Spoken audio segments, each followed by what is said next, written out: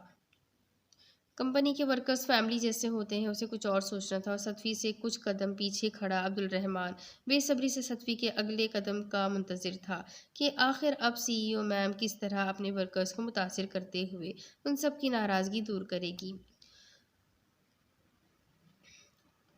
اس نے کچھ اگلا فوزان ٹارچر سیل نکل ہی رہا تھا کہ بجتے ہوئے سیل فون کو کان سے لگا گیا، جس کے دوسرے جانب عدن تھا جو پوچھ رہا تھا، نہیں بڑا ڈھیٹ بنتا ہے، ویسے ہی بھابھی کے ہاتھ کیسے لگا؟ فوزان کرسی پہ رسیوں سے بندھے مار کھا کھا کر زخمی سے ادمرے منا کو دیکھ کر بولا، جب بس اس کی قسمت بری تھی جب ہی وہ صدفی کے ہاتھ لگا تھا۔ عدن کے لبوں پر مسکراہٹ آئی تھی۔ کمال کی وائف ہے تمہاری، فوزان ہنسا تھا، پتہ نہیں لوگ اس کی تعریف کرنا کیوں پسند کرتے ہیں۔ دوسری جانب سے عدن کی بیزار سی آواز آئی تھی، یہ بتاؤ کہاں ہو؟ فوزان اپنے آفس میں جاتے ہوئے پوچھ رہا تھا، فورنسک لیب آیا ہوا ہوں، یہاں سے تمہارے پاس ہی آ رہا ہوں، اس کی تو زبان اب میں کھلواؤں گا۔ عدن کہتا ہوا سیل فون رکھ گیا تھا۔ بھلا عدن فورنسک لیب کیوں گیا تھا؟ فوزان سوچتا ہوا انٹرکام پر کافی کا آرڈر دے رہا تھا۔ لگتا ہے آپ سبھی کے اندر بہت غبار بھرا ہے، کیا آپ لوگوں کو مجھ پر بھروسہ نہیں؟ صدفی نے سنجیدگی سے ان سب سے پوچھا تھا جو اسے خاموشی سے کہتا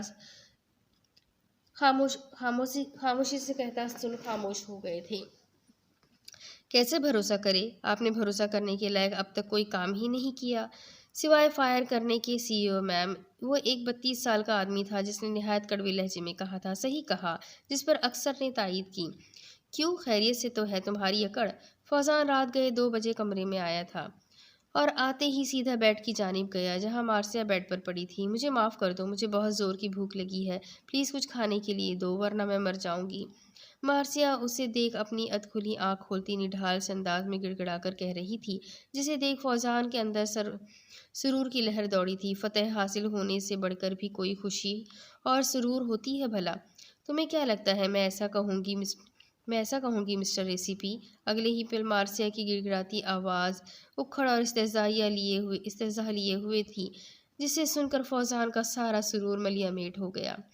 تمہیں کیا لگتا ہے ایک دن بھوکا رکھ کر مجھے اپنے سامنے گڑ گڑاتا ہوا پاؤ گے؟ تو سن لو کہ مارسیا تکی کم از کم 3 دن تک تو آرام سے بھوکی رہ سکتی ہے۔ کہتی ہوئے اگلے ہی پل چھلانگ مار کر بیڈ سے اٹھتی اس کے داہنے کاندھے پر گھوسا مارتی گئی تھی۔ پھر بائے۔ فوزان اس اچانک اپدات پر لمحے بھر کے لیے بوکھلا کر مارسیا کے پے در پہ 3-4 گھوسے کاندھے پر کھا گیا تھا، مگر اگلے ہی پل خود کو سنبھالتا اس کی کلائی پکڑ کر اسے بھی ساتھ موڑ گیا تھا، اس طرح کہ اس کی مڑی کلائی پکڑ کر اس کا پشت اپنے سینے سے لگایا گیا، اور ساتھ ہی مارسیا کا دوسرا ہاتھ جس سے مزاحمت کر رہی تھی اسے بھی مٹھی میں جکڑ گیا۔ وہ دونوں مرر کے سامنے آ کھڑے ہوئے تھے۔ بدستور خود کو چھڑانے کے لیے مزاحمت کرتی مارسیا کو اس نے غصے سے مرر میں دیکھا۔ مارسیا تکی، میں آخری مرتبہ کہہ رہا ہوں کہ دوبارہ مجھ پر ہاتھ اٹھانے کی جرات مت کرنا، ورنہ بہت پچھتاؤ گی۔ وہ اسے مرر میں اسے دیکھ رہا تھا اور وارننگ دیتے ہوئے بولا، اور میں بھی آخری مرتبہ کہہ رہی ہوں کہ مجھے کنٹرول کرنے کی کوشش مت کرنا، ورنہ بہت پچھتاؤ گے، کیونکہ میں ایک آزاد عورت ہوں، کوئی تمہاری غلام نہیں۔ مارسیا نے اسے بھی مرر میں دیکھتے اس کے ہی لہجے میں ترکی بدرکی کہا، تم چاہے کتنی بھی آزاد ہو جاؤ، رہو گی مردوں کے نیچے ہی۔ فوزان طنز سے بولا، جس پر مارسیا جھٹکے سے اپنا بازو چھڑاتی پورے زور سے کوہنی اس کے پیٹ پہ دے ماری تھی، جس پر فوزان درد سے دوہرا ہوا تھا اور اس کی گرفت کمزور ہوئی تھی، جس کے سبب اگلے ہی پل مارسیا آزاد ہوئی تھی۔ نہ جانے اتنی طاقت کہاں سے آتی تھی اس میں، حالانکہ صبح سے اس نے کچھ کھایا بھی نہیں تھا۔ غلط فہمی ہے تمہاری، وہ وقت اور تھا جب تم مرد عورت کو کمزور اور لاچار سمجھ کر طاقت کے بل بوتے پر اپنا غلام سمجھتے تھے، مگر اب ایسا نہیں ہے۔ عورت 2 سبب سے مرد کی غلامی کرتی ہے، ایک خوف اور کمزور ہوتی ہے اس وجہ سے، اور دوسری محبت کی وجہ سے وہ خود کو اپنے مرد کی غلامی میں دے دیتی ہے، اور میرے ساتھ دونوں میں سے کچھ بھی ایسا نہیں ہے، اس لیے اپنی خوش فہمی ختم کر لو۔ محبت تو میں تم جیسے شخص سے مر کر بھی نہیں کروں گی، اور تم اتنے طاقتور تو نہیں ہو کہ مجھے زیر کر کے غلام بنا سکو، مارسیا تن سے چبھتے ہوئے لہجے میں کہہ رہی تھی۔ مارسیا کا ہر جملہ فوزان کو تلملا اٹھنے پر مجبور کر رہا تھا، مگر آخری جملہ کسی زہر میں بجھی مرضی کی طرح پوری طاقت سے اس کی مردانہ انا پر پڑی تھی، جس کے سبب وہ بلبلا اٹھا تھا۔ کیا واقعی تمہیں ایسا لگتا ہے کہ میرے اندر اتنی طاقت نہیں کہ تمہیں زیر کر سکوں؟ تو چلو میں تمہیں آج اپنی طاقت کا اندازہ دلا ہی دیتا ہوں، دہکتے ہوئے لہجے میں کہتا وہ اپنا شرٹ اتارتا صوفے پر پھینکا تھا۔ فوزان کی سیاہ آنکھیں سرخ ہوتی ہوئی جیسے دہک اٹھی تھی۔ وہ شدید غصے میں آیا تھا، اس بات کی مردانہ وقار اور انا پر آ ٹھہری تھی۔ اسے ثابت تو کرنا ہی تھا، آ گئے نا اپنی گھٹیا اوقات پر۔ مارسیا کا دماغ اس کا اگلا اقدام سوچ کر جھنجھلا اٹھا۔ وہ یہ سوچ بھی نہیں سکتی تھی کہ فوزان اس طرح کا کچھ کرنے کا سوچے گا۔ بات دو بدو لڑنے کی ہوتی تو وہ لڑ کر جیت جاتی، بات جہاں فوزان لے گیا تھا اسے سوچ کر ہی اس کے اندر کی لڑکی سہمی تھی۔ کیا کروں؟ تمہیں اپنی طاقت کا پروف دینے کے لیے مجھے اپنی اوقات گرا کر تمہارے لیول پر آنا پڑے گا۔ فوزان اس کی جانب بڑھتا کمینگی سے بولا تھا۔ وہ مارسیا کے چہرے پر پھیلی گھبراہٹ کو پہچان گیا تھا، جو وہ پہلی مرتبہ اس کے چہرے پر نظر آ رہی تھی۔ میری اجازت کے بغیر تم مجھے چھونے کا سوچنا بھی مت۔ مارسیا اپنے قدم پیچھے لیتی ہوئی اسے جیسے وارن کی اجازت؟ فوزان مذاق اڑانے والے انداز میں ہنسا تھا۔ تم پوری کی پوری میری ملکیت ہو، اور انسان اپنی چیز استعمال کرنے سے پہلے اس سے اجازت تھوڑی نہ لیتا ہے، فوزان تحقیرانہ انداز میں بولا۔ پھر تم جیسے انسانوں کو چاہیے کہ وہ ایک جیتی جاگتی عورت اور بے جان چیزوں میں فرق کر لے کہ دونوں برابر نہیں ہوتے۔ مارسیا کہتی ہوئی دیوار سے جا لگی تھی۔ کیا تم ڈر رہی ہو؟ فوزان نے مذاق اڑایا۔ نہیں، تمہیں وارن کر رہی ہوں کہ مجھے ہلکے میں مت لو۔ میں اتنی سرفری ہوں کہ تم گمان بھی نہیں کر سکتے۔ مارسیا نے اب کی مرتبہ ٹھنڈے لہجے میں کہا تھا۔ اچھا بھلا تم اب کیا کرو گی خود کو مجھ سے بچانے کے لیے؟ کیونکہ آج چاہے قیامت ہی کیوں نہ آ جائے، آج اپنی بیوی کی اکڑ توڑ کر ہی رہوں گا، اسے بتا کر ہی رہوں گا کہ میں کتنا طاقتور ہوں، فوزان زہریلے لہجے میں کہتا اس کی جانب بڑھ رہا تھا۔ وہیں رک جاؤ، ایک قدم بھی آگے مت بڑھانا، ورنہ کیا کر لو گی تم؟ فوزان بدستور اس کی جانب بڑھتے اس کی بے بسی دیکھتے مزہ لیتے ہوئے پوچھا۔ ورنہ میں خود کو نقصان پہنچا لوں گی۔ کہتے ہوئے مارسیا نے اپنے داہنے ہاتھ میں دبے چھری کو فوزان کو دکھاتے ہوئے بائیں ہاتھ کی کلائی پر رکھا تھا، جس پر فوزان ٹھٹک کر رکا۔ وہ اس چھری کو تو دیکھ حیران ہوا تھا، نہ جانے اس نے کب کہاں سے اسے اٹھا لیا تھا۔ یقینی اس نے اپنے بندھے ہاتھ بھی اس چھری کے ذریعے ہی آزاد کیے تھے۔ نہیں پلیز ایسا مت کرو، میں اپنے ارادے سے باز آیا، مجھے معاف کر دو۔ تمہیں لگتا ہے میں ایسا کہوں گا؟ تمہیں کیا لگتا ہے کہ تم خود کو نقصان پہنچاؤ گی تو میرا دل تڑپ اٹھے گا؟ بلکہ مجھے کوئی فرق نہیں پڑے گا، تم مرو یا زندہ رہو، میں تو بس تمہاری یہ نام نہاد اکڑ اور گھمنڈ توڑنا چاہتا ہوں، فوزان استہزاء انداز میں کہتا اس کی جانب پھر قدم بڑھایا تھا۔ تم مجھے مرتا ہوا تو ضرور دیکھ پاؤ گے، مگر میرا ٹوٹتا ہوا اکڑ نہیں۔ اے سی پی فوزان ذوالقفل ایز یو وش، انتہائی سرد انداز میں کہتی بڑی بے رحمی سے چھری کا کٹ اپنی کلائی پر لگا گئی تھی، اور فوزان کے قدم حیرت اور صدمے کے باعث رکے تھے۔ وہ ششدر سا اسے دیکھ رہا تھا۔ وہ تو اسے محض ایک دھمکی سمجھا تھا کہ وہ اسے ڈرا رہی ہے، مگر وہ محض ایک دھمکی نہیں تھی۔ مارسیا تکی کے اکڑ توڑنے کے ارادے بھول فوزان واقعی میں مارسیا کی کلائی سے تیزی سے بہتا خون دیکھ تڑپ اٹھا تھا۔ یہ کیا کر دیا بے وقوف لڑکی، کیا تم پاگل ہو؟ فوزان پریشان ششدر سا تیزی سے مارسیا کی زخمی کلائی کا بہتا خون روکنا چاہتا تھا۔ وہیں رک جاؤ، ورنہ میں اب کی مرتبہ اپنی گردن پر چھری پھیر دوں گی، مارسیا نے بدستور سپاٹ اور سرد انداز میں کہا تھا، جس پر فوزان فوراً رکا، کیونکہ وہ جان گیا تھا کہ وہ اتنی سرفری تھی کہ یہ بھی کر گزرتی۔ کیا تم پاگل ہو گئی ہو؟ اسی طرح خون بہتا رہا تو تم مر جاؤ گی، فوزان اس کی زخمی کلائی کو دیکھتے ہوئے بولا، جہاں سے خون تیزی سے بہتا فرش پر گر رہا تھا۔ مرتی ہوں مر جاؤں، مگر میرے قریب آنے کی کوشش ہرگز مت کرنا، مارسیا سرد مہری سے کہتی اپنا سر جھٹکی۔ اس کے آنکھوں کے سامنے تاریکی چھانے لگی تھی۔ پہلے ہی وہ دن بھر کی بھوکی تھی، نقاہت زدہ سی تھی، مگر خود کو مجبور کرتی فوزان کے سامنے ڈٹی رہی تھی۔ مگر اب اس کی قوت ارادی کمزور پڑنے لگی تھی اور خون بھی کافی بہہ گیا تھا، اور پھر وہ اپنے ذہن کو تاریک میں ڈوبنے سے نہیں روک پائی۔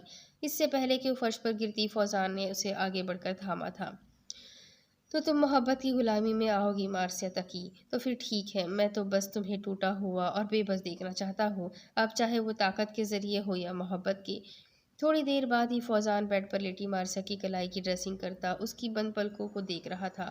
کلائی کی نس نہیں کٹی تھی، اس لیے اسے ہاسپٹل لے جانے کی ضرورت نہیں پڑی تھی، اور وہ خود ہی ڈریسنگ کر رہا تھا۔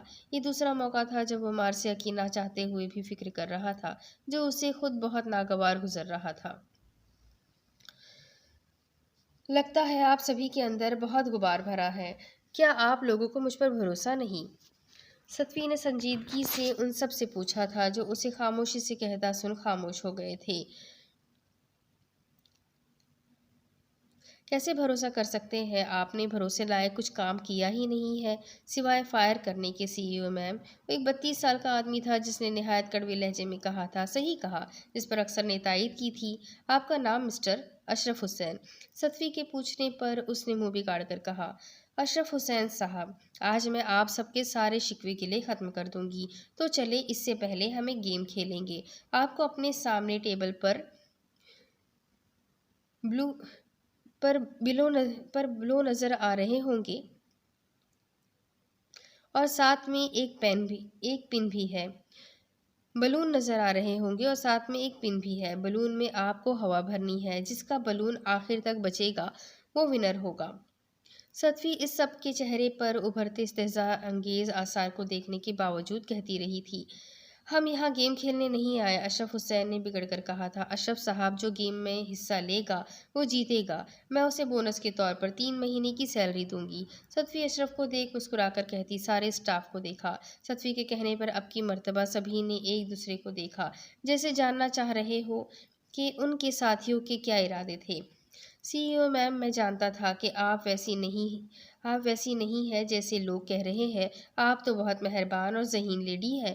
ایک ورکر اپنی دانت نکال کر کہتا اپنے سامنے ٹیبل پر موجود بیلون اٹھا گیا، تم صحیح کہہ رہے ہو۔ اس کے مقابل کہتا ورکر بھی مسکرا کر کہتا بیلون اٹھا گیا تھا، انہیں دیکھ بہت ساروں نے پہل کی تھی۔ کیا بچپنا ہے، ہماری CEO میں بچپنا بھرا ہے تو وہ ہمیں بھی اپنے جیسا بنانا چاہتی ہے، اشرف حسین نے زہریلے لہجے میں کہا تھا، اور ساتھ ہی ایک ناگوار نظر ان سبھی ورکرز پر ڈالی جو بیلون پھلانے کی تیاری میں تھے۔ اور ستوی کے پیچھے کھڑا عبدالرحمن نے ترہم بھری نگاہ اشرف حسین پر ڈالی تھی، جو نہیں جانتا تھا کہ نرم و نازک سی نظر آتی CEO میم آخر میں اس کا بینڈ بجانے والی تھی۔ اشرف صاحب، کیا آپ گیم میں حصہ نہیں لیں گے؟ 3 مہینے کی سیلری کم تو نہیں ہوتی؟ آپ سب کی 1 مہینے کی سیلری کم از کم 50,000 ہوگی۔ میں کم از کم کی بات کر رہی ہوں، ورنہ ہر کسی کی سیلری اپنی قابلیت اور پوزیشن کی بنا پر ملتی ہے، جو یقیناً 50,000 سے زیادہ ہے۔ تو چلیں 50,000 ہی پکڑ لیں، تو 3 مہینے کی ملا کر یہ 1.5 لاکھ ہوتی ہے۔ 1.5 لاکھ کم تو نہیں ہوتے نا اشرف صاحب؟ اب کی مرتبہ ستوی کے کہنے پر وہ کچھ ورکرز جو اشرف کے ساتھ رکے ہوئے تھے وہ بھی بیلون اٹھائے ہوئے تھے، سوائے اشرف کو چھوڑ کر، جیسے دیکھ لگ رہا ہو کہ وہ خود کو بڑی مشکل سے روکا ہوا ہو۔ آپ سب کو میں 3 سیکنڈ کا ٹائم دیتی ہوں۔